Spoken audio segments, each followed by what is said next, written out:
السلام عليكم ورحمة الله وبركاته. السلام عليكم ورحمة الله. بسم الله والحمد لله والصلاة والسلام على رسوله وصحبه أجمعين. أما بعد, today, alhamdulillah, we'll continue with the book, Fasting Made, the book of fasting from Fiqh Made Easy, the light of Quran and Sunnah. We go on to the third chapter, Abab al-Thalith. So inshallah we'll continue. We're on number 10. We're halfway through the book. It's only 20 pages, so we're on number 10. So inshallah soon we'll finish this book. Allah give us beneficial knowledge and enable us to act upon that. Allahumma ameen. So we begin Al-Bab al-Thalith, the third chapter, Mustahabbat al-Siyami wa makruhatuhu wa fihi mas'alatan. So the recommended actions for fasting and those which are disliked, and there are two affairs or two issues in this chapter that we're going to address. So the first one is the recommended actions, and the second one is going to be the disliked. So مسألة الأولى مستحبات الصيام, the recommended actions for fasting. يستحب للصائم أن يراعي في صيامه الأمور التالية. So it is recommended for the fasting person that he observes in his fasting the following affairs. So these are the recommended actions. Number one, as-sahur. So the sahur, the pre-dawn meal. لقوله صلى الله عليه وسلم, and the proof of that is the speech of the Prophet صلى الله عليه وسلم, تسحروا فإن في السحور بركة. So meaning the Prophet صلى الله عليه وسلم said, take the pre-dawn meal, for indeed in it sahur is blessings. This is a hadith. If you look at that, it's a Bukhari and Muslim, so it's a Sahih hadith. So we need to take the pre-dawn meal, and this is a recommended action. ويتحقق السحور بكثير الطعام وقليل. So, and this can be actualized or implemented by the sahur by taking a lot of food or little. Yeah? So it doesn't have to be a lot; it can be very little even. ولو بجرعة ماء, and even if you don't have no food, just by drinking water, that's sufficient. ووقت السحور من منتصف الليل إلى طلوع الفجر. And the time for suhoor, when is the time? The time is from midnight until the coming of Fajr. The coming of Fajr. So how do we figure out midnight? Is it 12 o'clock? No. 12 o'clock is not midnight.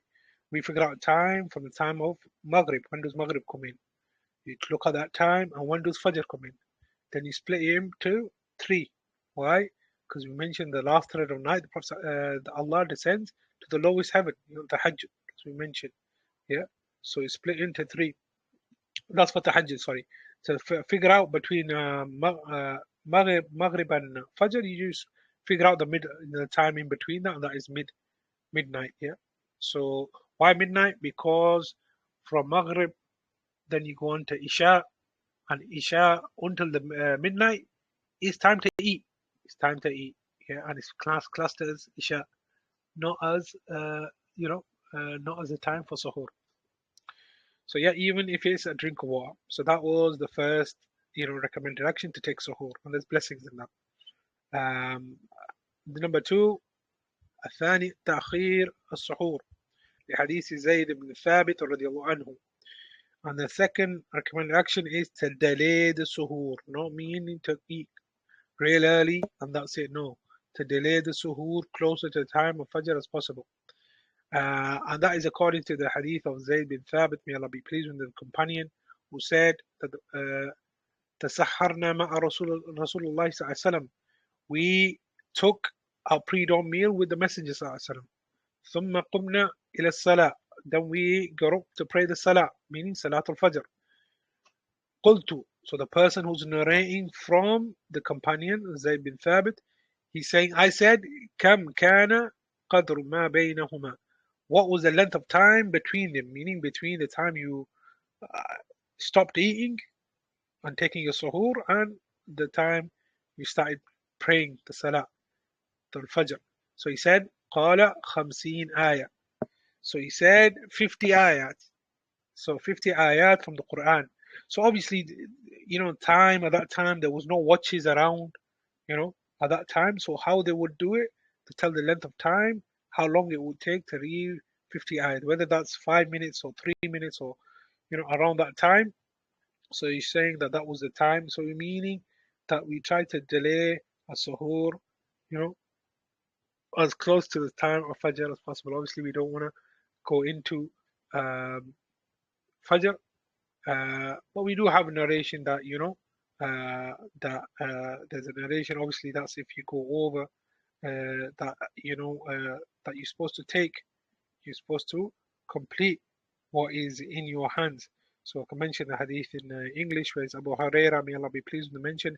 If the Prophet said, if one of you hears the call to prayer, meaning the adhan, and the vessel is still in his hand, let him not put it down until he finishes it. Yeah, and that is narrated by Ahmad Abu Dawood, and it's class Sahih by Sheikh Albani, yeah, in Sahih Abu Dawood. Yeah, so if you have something still in your hand, meaning not that okay, I got like plate of lasagna, I'm gonna finish it now, it's in my hand. No, it means like you might have a morsel of food, maybe a little piece of bread that you might have to finish off, or you got a glass of water, just finish off what's in your hand, not taking any more, So that's what it means. So then so that was number two, delaying the sahur, not doing as a lot of the countries, some of the countries now, and some of the people, especially Ahl Bidah, people of innovation, what they do is they'll do imsak, meaning withhold from eating way before the adhan, maybe half an hour, 2 hours sometimes, and that's not the sunnah. We'll come to the why that is in the next recommended action. It mentions the hadith. Um, so the next one, so that was the delaying of the sahur. The next one, number three, ta'jeel al-fitr, meaning hastening to break the fast. فيستحب للصائم تعجيل الفطر متى تحقق غروب الشمس. So so it is recommended for the fasting person to hasten breaking the fast when when the sun is sets. Yeah, when the sun sets. So what do we do? So for example, if we don't have a watch, how do we need to know that? We need to know these things about figuring out the time, yeah, without just the calendars. So for example, if you can see the horizon and you can see the sun's disk, as soon as the disk goes below the horizon, that is Maghrib. Even if there's light, even if there's light, that doesn't mean that it's not Maghrib because there's light. No, as soon as the sun's disk, it goes below the horizon, that's when it's Maghrib. So so then he mentions فعن سهل بن سعد رضي الله عنه أن النبي صلى الله عليه وسلم قال. So the proof of that is from Sahal bin Sa'ad, may Allah be pleased with the companion, that the Prophet said, لا يزال الناس بخير ما عجلوا الفطر. So which roughly means that the people or the Muslims will be remain upon goodness. With the Ummah, another narration, the wording where the Ummah remain upon goodness so long as they hasten to break their fast and they delay their suhoor. So that is the proof for that. And that hadith is actually mentioned by Bukhari and Muslim as well. Um, so that was to hasten to break fast. Like some of us are opposite now. What do? We rush to close our fast for sahur. While when it comes to breaking the fast, oh no, we got another minute. Oh, is it 2 minutes? Oh, what is it? According to my watch, according to the calendar, so much, delaying. The delay that, you should hasten to. As soon as you know it's Maghrib, you break your fast. Yeah. So then the fourth affair, the recommended action, الإفطار على رطبات, is to break the fast with رطب dates. What are رطب dates? They're fresh dates, ripe dates. Yeah. فيستحب للصائم تعجيل no sorry فإن لم يجد فتمرات. So if he doesn't find them fresh ripe dates, then the standard dates. So these rutab, how to explain it, is more moist. It's not what you find in the West in the supermarkets. What you find is the standard dates. Yeah, it's what you find if you got dates from a date farm from Saudi. Probably if you'll be able to get the rutab, they give that if you manage to make umrah in Ramadan. Alhamdulillah, they do give that at the time of iftar with the coffee, like a yogurt type of thing to eat as well. So you find them in mainly the places of the countries where the dates grow, and you can find them fresh. And I in the UK ordered autumn dates, and I got those. Yeah, so you can Google that, look into what they have. They're a lot more tastier. Yeah, they're a lot more tastier. Especially go great with coffee. Yeah. So what is it? So it's better to have dates that are the ripe dates. Uh, if you don't find them, then the standard dates. وأن تكون وترا, and that will be an odd number of dates. So one of the brothers was mentioning that Sheikh Uthaymeen mentioned that there's no proof for that. Wallahu alam, but the odd number of dates is what the scholars here have mentioned when they were compiling this book. So obviously 1, 3, 5, 7, 9, whatever. So, and if he doesn't find فإن لم يجد فعلى جرعات من الماء. So if he doesn't find any dates, so a person is best to what? Have a cookie or candy? No, it's best to drink water. So I remember some person will say, "Oh no, I haven't got date or something sweet. I'll have a chocolate or whatever." No, if you can't find ripe dates, the first option ripe dates, then the standard dates. If no standard dates, then what? Water. لحديث أنس رضي الله عنه قال, so according to the hadith of Anas, may Allah be pleased with him, we said كان رسول الله صلى الله عليه وسلم يفطر على رطبات قبل أن يصلي فإن لم تكن رطبات فعلى تمرات فإن لم تكن حسوات من ماء. So that the Messenger صلى الله عليه وسلم, he would break his fast with fresh ripe dates. Yeah, before he would pray the Salat al-Maghrib. So he would break it with fresh ripe dates. And if there were none available to him, then he would get the standard dates, the dates that you find in supermarkets that you can get, that you eat. And if he didn't have any dates, then he would what? Just drink, uh, sips of water. So he just drink water and break his fast with water. So here again, so that is 36. So we look at here, رواه أبو داود and والترمذي وحسنه وأخرجه البغوي في شرح سنة وصحه الباني. الشيخ الباني made it credit صحيح as well. So yeah, that is the preference. فإن لم يجد شيئا نوى الفطر بقلبه ويكفيه ذلك.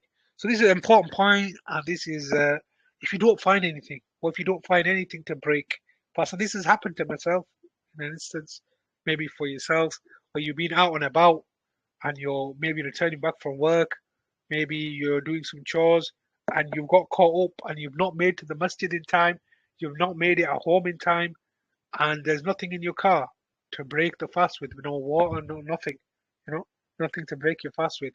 Then what the Sheikh mentioned, the scholars have mentioned, then if he doesn't find anything, then the person intends that he's broken his fast with his intention, with his heart, and that will suffice him.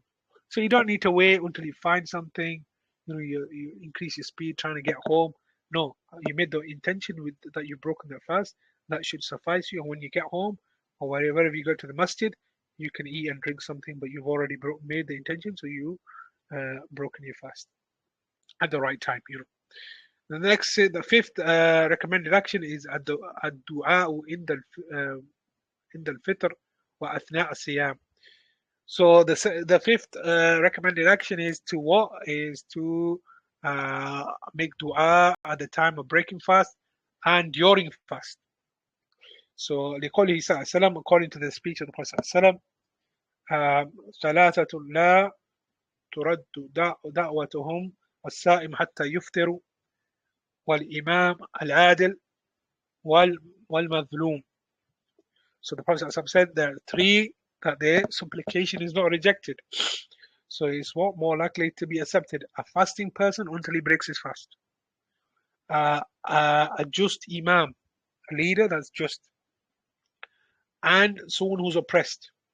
So you got to be fair of oppressing people, because their dua will be eventually accepted.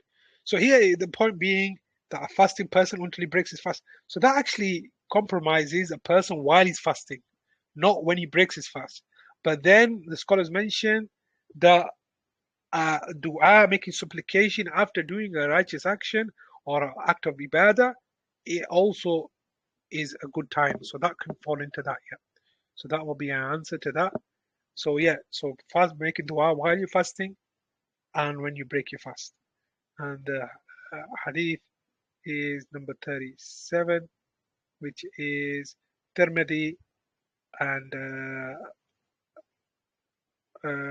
yeah, it's by Tirmidhi, and it's been graded Hassan.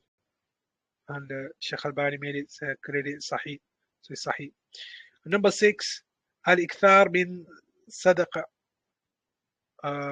وتلاوة القرآن وتفطير الصائمين وسائر أعمال البر.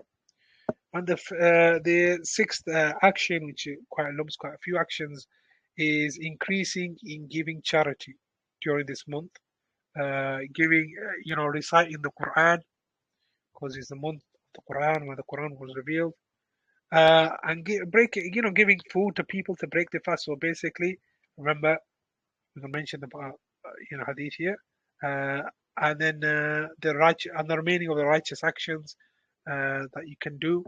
So, and Ibn Abbas, from authority of Ibn Abbas, may Allah be pleased with him, he said that كان رسول الله صلى الله عليه وسلم أجود الناس بالخير. The person of Sallallahu was the most generous of people in doing good. وكان أجود ما يكون في رمضان حين يلقاه جبريل. And he was the most generous of people in Ramadan when he used to meet when he used to meet Jibril. وكان جبريل يلقاه في كل ليلة من رمضان. And Jibril used to meet the Prophet ﷺ every night of Ramadan. فيدارسه القرآن. So Jibril used to teach him Quran. Yeah? Review the Quran with him. So فالرسول ﷺ حين يلقاه جبريل أجود بالخير من ري المرسلة. So when he used to meet Jibreel and in Ramadan, he was the most generous of people and the one striving to do good, and he was more generous than the cool breeze that is sent. So he's just giving a description of metaphor there. But yeah, that is Sahih Hadith in Bukhari and Muslim, and so he was very generous. Yeah, he was very generous. And also to add on to that is, the hadith that a person who breaks, gives someone some food to eat, breaks the fast. Obviously, he gets the reward of the fasting person. Without the fasting person's reward being decreased, so you get the reward of the same of that person fasting as well when you give them food. So we should increase and try doing that to try to feed people who are fasting, inshallah, and increase the love between the Muslims. طيب, number 7, الاجتهاد في صلاة الليل, and striving to pray the Taraweeh, the night prayer. وبالأخص في العشر الأواخر من رمضان, and being specifically the last 10 nights of Ramadan. فعن عائشة رضي الله عنها كان النبي صلى الله عليه وسلم إذا دخل العشر شد مئزره وأحيا ليله وأيكذ أحله. So the Aisha, may Allah be pleased with the mother of believers, said that the Prophet ﷺ, that if Ramadan, the last 10 nights of Ramadan entered, he would tighten his belt of his garment, and then he would get up at night and stay awake, making ibadah, and he would wake his family up. So that is 39. That's Bukhari and Muslim, Sahih Hadith. Yeah. So that's what he would do. وَلِعُمُومِ قَوْلِهِ صلى الله عليه وسلم, and for the generality of the speech of the Prophet صلى الله عليه وسلم, من كام رمضان إيمانا واحتسابا غفر له ما تقدم من ذنبه. So whoever stands in Ramadan, meaning the night, the Taraweeh, the night prayer, with Iman and hoping for the reward, he will be forgiven what is, from his past sins. His past sins will be forgiven, bi'idhnillah. So that is again number 40. We've read this hadith again. Is Muslim Sahih Hadith. Yeah, and then also we got the Laylatul Qadr as well. How would you get Laylatul Qadr? By studying the last 10 nights. You know, so you can't just say, "Oh, I'm gonna do it the only day, even nights, 23 or 21, 25, 27, 29." You should strive for all. You should strive for all, so that you're sure that you have got the last 10 nights. Yeah, you got the Laylatul Qadr. Sorry. And then the number 8, i'timar, making umrah. لقول صلى الله عليه وسلم أمرة في رمضان تعدل حجة. So the Prophet said, Umrah in Ramadan equals to what? Hajj, the reward of Hajj. So that is 41. Bukhari and Muslim again, Sahih Hadith. So now, Alhamdulillah, with it becoming made so easy to make Umrah, you know, there's so many apps that you can just download the app, or you can just go and book a flight yourself, make Umrah in a few days and come back, and you get the Umrah visa and it takes last a year. So Alhamdulillah, we should try doing that. Try making that at least once in a lifetime, Umrah in Ramadan. Bismillah. طيب, the next one is what? Number 9, قول إني صائم.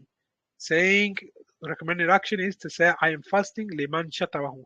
So the one who insults a person, rather than get involved in it, go back and forth, you're fasting, you're easy to get angry. No, hold back, be patient, and say, I'm fasting.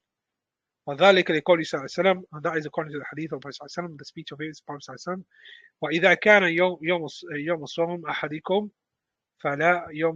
أحدكم فلا يرفث ولا يسخب، فإن سابه أحد أو قاتله فليقل إني امرؤ صائم. So, which basically means that according to the speech of the Prophet, if any one of you is fasting and someone, I would say, if he, behaves badly to him, in an obscene way, uh, or so one of you shouldn't behave in a bad way, and he shouldn't shout and yell. And if someone insults him and fights with him, then he should say, I am a man or a person fasting. So, or you say inni sa'im, I'm fasting in another narration. So you shouldn't, do bad with bad, So that's the recommended actions. Now we're going to go on to the disliked actions of fasting, and inshallah we'll finish with that. So al-masala wa-thaniya, the second affair, makruhat as-saim, the disliked actions, during the time of fasting. يكره في حق الصائم بعض الأمور التي قد تؤدي إلى جرح صومه ونقص أجره، وهي so some of the disliked actions or things in the right of a fasting person are those things that lead a person to harm his fast and cause a deficiency or in his reward. And there are what? Al-mubalaghatu fil madmada wal istinshaq. And that is to go in excessive, be excessive, or go into uh, in excess, or in regards to when you're making wudu, taking water up your nose and rinsing out your mouth. وذلك حشية أن يذهب الماء إلى جوفه لقوله صلى الله عليه وسلم وبالغ في الاستنشاق إلا أن تكون صائم. And that is fearing that some of the water might enter his stomach. And that is according to the speech of the Prophet ﷺ, where he said, going to extreme or be excessive in taking water, taking water in, sniffing water in, except when you're fasting. And that is hadith. Here we can see is Tirmidhi, and is and Nisa'i put that as Sahih, and is mentioned Ibn Majah, and Sheikh Albani also put it down, authenticated it as Sahih as well. So it's Sahih Hadith. So that is something that you don't want to do, is when you're doing wudu, don't sniff up water too much and rinse with water too much in your mouth, except outside of fasting. When you're not fasting, then you do that more. But here you don't do that just in case some of it uh, goes into your stomach because your nose is connected to your mouth. You know, your nose is sometimes you sniff up and you can taste something going back in your throat. Yeah, so you understand that. Then it's number two is al-qubla liman تحرك شهوته وكان ممن لا يعمن or يعمل على نفسه. So that is kissing, yeah, for the one who his his desires can move him, and the one who doesn't feel safe for himself, yeah. فيكره للسائم أن يقبل زوجته أو أمته. So is this like for a fasting person to kiss his wife or his uh, slave, woman, right, what your right hand possesses. So obviously, when Muslims had the women slaves, they would be able to have relations with them. Yeah. So obviously, that's halal outside of Ramadan, but obviously inside Ramadan, if you're gonna kiss her and it's gonna, you know, push you and you can't control yourself, then yeah, you shouldn't do that. لأنها قد تؤدي إلى إثارة الشهوة التي تجر إلى الفساد الصوم بالإمناء أو الجماع. And that is because they can lead to, it can lead to like, how do you say, arousing, arousing the desires of a person, and then it can drag him to corrupt his fast by, basically ejaculating or actually pushing someone to actually have sexual relations, with because they can't control themselves. فإن أمن على نفسه في من فساد صومه فلا بأس. But if he feels safe for himself that he won't corrupt his fast and he can control himself, then there's no problem in that. لأن النبي صلى الله عليه وسلم كان يقبل وهو صائم, because the Prophet صلى الله عليه وسلم used to kiss his wives while he was fasting. قالت عائشة رضي الله عنها, Aisha, the mother of the believers, may Allah be pleased with her, said, وكان أملككم لأربه. So the Prophet ﷺ was more in control of his desires than anyone, so he would be able to do that. And that's extracted from Bukhari and Muslim, Sahih Hadith. So obviously, meaning meaning haja, his needs. So yeah, so obviously, with ourselves, we're men, it's something that we should try to stay away from if we can't control ourselves. We know ourselves better, yeah. But if it's something that you can control, then yeah, there's no problem in that. وكذلك عليه تجنب كل ما من شأنه إثارة شهوته وتحريكها. And likewise, everything, to stay away from everything in regards to which will arouse his desires and move him to do something that will uh, nullify his fast. كإدامة النظر إلى زوجه, like constantly looking at his wife. Maybe she's cooking, maybe she's cleaning, or maybe she's doing walking around, and you're constantly looking at your wife. Your look of desire, or al-ama, or the slave woman that you possess, or tafakkur fi sha'n al-jima', or thinking about having relations, because this can affect you. لأنه قد يؤدي إلى الإمناع أو الجماع, because this can lead to ejaculation or performing sexual relations with one's wife or slave girl.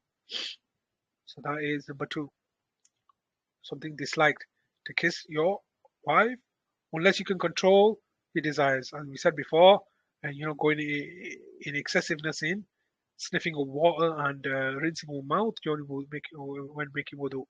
Number three, bal'ul nukhama, and that's swallowing mucus phlegm.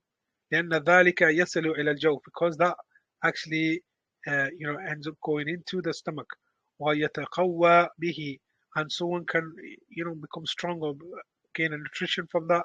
إلى جانب الاستغذار وضرر الذي يحصل من هذا الفعل, and that is from the angle of of something detested and something that's from harm as well that can occur from this action of constantly, if you imagine you're you're making that sound you drive with phlegm and then you swallow. That's not something good. It's detestable.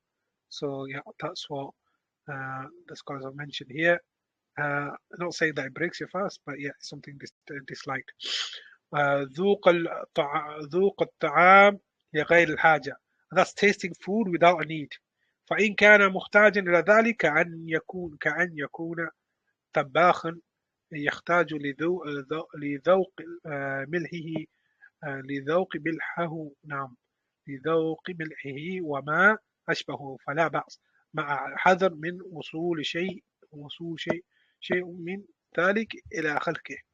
So that is if he's in need of tasting food, like the wife is, tasting the food, so it's not made with some, doesn't taste bad for the family, or the person's a cook, he works in a restaurant, and he needs to taste the food so that the salt is okay, and whatever's resembles that, whether it's the chili or the pepper. But there's no problem with that. But with the caution that it doesn't reach his any of that, or doesn't reach his throat. So you don't swallow any of that. So you taste it and then you spit it out, rinse it with your mouth. Rinse with water and then spit it out. It's something that you don't swallow. So you can taste the food, and there's nothing wrong with that.